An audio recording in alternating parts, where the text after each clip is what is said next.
നമസ്കാരം. അവിട്ടം നക്ഷത്രത്തിൽ ജനിച്ചവർക്ക് 2015 ആണ്ടിൽ സങ്കീർണമായിട്ടുള്ള ഒരു ഫലങ്ങളാണ് അനുഭവയോഗ്യമാവുക.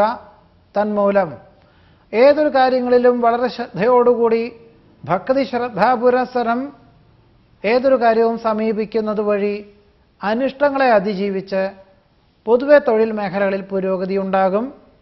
സാമ്പത്തികമായിട്ടുള്ള അനുകൂലമായ സാഹചര്യങ്ങൾ ഉണ്ടാകുമെങ്കിലും ചെലവിനങ്ങളിൽ വളരെ നിയന്ത്രിക്കേണ്ടതായ സാഹചര്യമാണ് വേണ്ടിവരിക.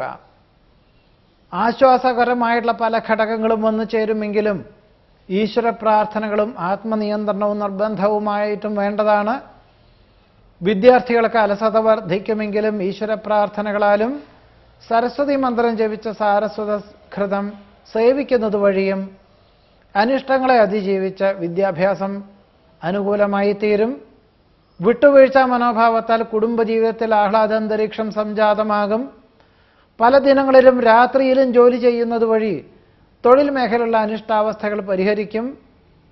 അന്തിമ നിമിഷത്തിൽ ഉദ്യോഗത്തിൽ സ്ഥാനക്കയറ്റം ലഭിക്കുന്നത് വഴി മെയ് മാസത്തിന് ശേഷം കുടുംബാംഗങ്ങളെ ഒരുമിച്ച് താമസിക്കുവാനുള്ള സാഹചര്യം ഉണ്ടായിത്തീരും. വാഗ്വാദങ്ങളിൽ നിന്നും പിന്മാറുകയായിരിക്കും നന്നാവുക.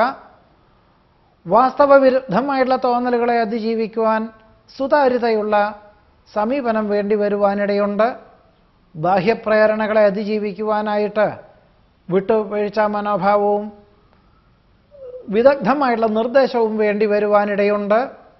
ദുസ്വപ്ന ദർശനം പലപ്പോഴും യാഥാർത്ഥ്യമാകുന്നത് വഴി ആശ്ചര്യം അനുഭവപ്പെടുവാനിടവരും.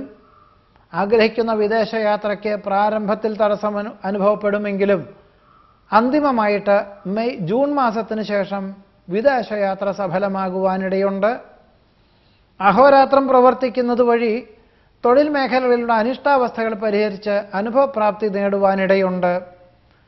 വ്യാവസായികമായിട്ടുള്ള ഉൽപ്പന്നങ്ങളുടെ ഗുണനിലവാരം വർദ്ധിപ്പിക്കുവാനായിട്ട് വ്യവസായം നവീകരിക്കുന്നത് ആഗസ്റ്റ് മാസത്തിന് ശേഷം ഫലപ്രദമായിട്ടുള്ള രീതിയിൽ അനുകൂലമായി തീരുവാനും സാമ്പത്തിക പുരോഗതിക്കും യോഗം കാണുന്നു.